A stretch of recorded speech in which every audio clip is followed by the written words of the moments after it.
શ્રી ગણેશાય નમઃ. જય શ્રી કૃષ્ણ મિત્રો. આ વિડીયોમાં આપણે જાણીશું ચૈત્ર મહિનાની વદ એકાદશી વરુથીની એકાદશીની પૂજા વિધિ અને સાંભળીશું તેની કથા. જો તમને મારો વિડીયો પસંદ પડે તો તેને લાઇક, શેર અને સબસ્ક્રાઈબ કરજો, જેથી મને આવનારા વિડીયો માટે માહિતી મળી રહે. આ વર્ષ 2026માં ચૈત્ર મહિનાની વદ એકાદશી 13 એપ્રિલના રોજ આવશે.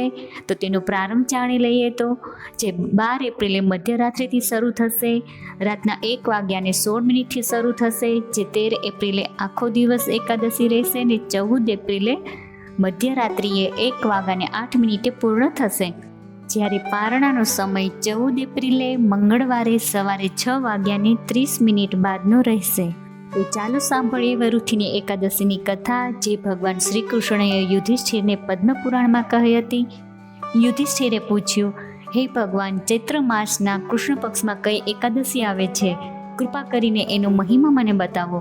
ત્યારે શ્રી કૃષ્ણ બોલ્યા, રાજન, ચૈત્ર માસના કૃષ્ણ પક્ષમાં વરુથીની એકાદશી આવે છે. તે ઇન્દ્રલોક અને પરલોકમાં સૌભાગ્ય પ્રદાન કરનારી છે. વરુથીની એકાદશીના વ્રતથી જ સદાય સુખની પ્રાપ્તિ અને પાપનો નાશ થાય છે.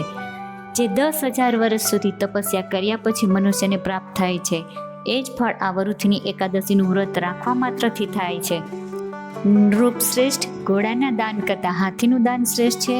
ભૂમિદાન એના કરતાં પણ મોટો છે, અને ભૂમિદાન કરતાં પણ વધારે મહત્વ તલદાનનું છે. અને તલદાનથી વધારે સુવર્ણદાન, અને સુવર્ણદાનથી વધારે અન્નદાન છે. કારણ કે દેવતાઓ, પિતૃઓ અને મનુષ્યોને અન્નથી જ તૃપ્ત થાય છે. વિદ્વાન પુરુષે કન્યાદાનને પણ આ દાન સમાન જ બતાવ્યું છે. ગાયનું દાન કન્યાદાન તુલ્ય છે. આ સાક્ષાત ભગવાનનું કથન છે. આ બધા દાનોથી પણ મોટું વિદ્યાદાન છે. મનુષ્યો વરુથીની એકાદશીનું વ્રત કરીને વિદ્યાદાનનું ફળ પ્રાપ્ત કરી લે છે. જે લોકો પાપથી મોહિત થઈને કન્યાના ધનથી આજીવિકા ચલાવે છે, તેઓ પુણ્યનો ક્ષય થતાં યાતનામય નરકમાં પડે છે.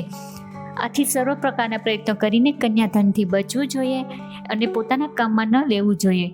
જેઓ પોતાની શક્તિ પ્રમાણે પોતાની કન્યાને આભૂષણોથી વિભૂષિત કરીને પવિત્ર ભાવથી કન્યાનું દાન કરે છે, એમના પુણ્યની સંખ્યા બતાવવામાં ચિત્રગુપ્ત પણ અસમર્થ છે.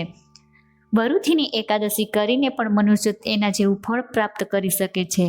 રાજન, રાત્રે જાગરણ કરીને જે ભગવાન શ્રી કૃષ્ણનું પૂજન કરે છે, એ બધા પાપોથી મુક્ત થઈને પરમગતિને પ્રાપ્ત થાય છે. આથી પાપ ભીરુ મનુષ્યએ પૂર્ણ પ્રયત્ન કરીને આ વ્રત કરવું જોઈએ. યમરાજથી ડરનારા મનુષ્યએ વરુથીનું વ્રત અવશ્ય કરવું જોઈએ. રાજન, આના વાંચન અને શ્રવણથી સહસ્ત્ર ગોદાનનું ફળ મળે છે, તથા મનુષ્ય બધા પાપોથી મુક્ત થઈને સ્વર્ગમાં પ્રતિષ્ઠિત થાય છે. અસ્તુ. ધન્યવાદ.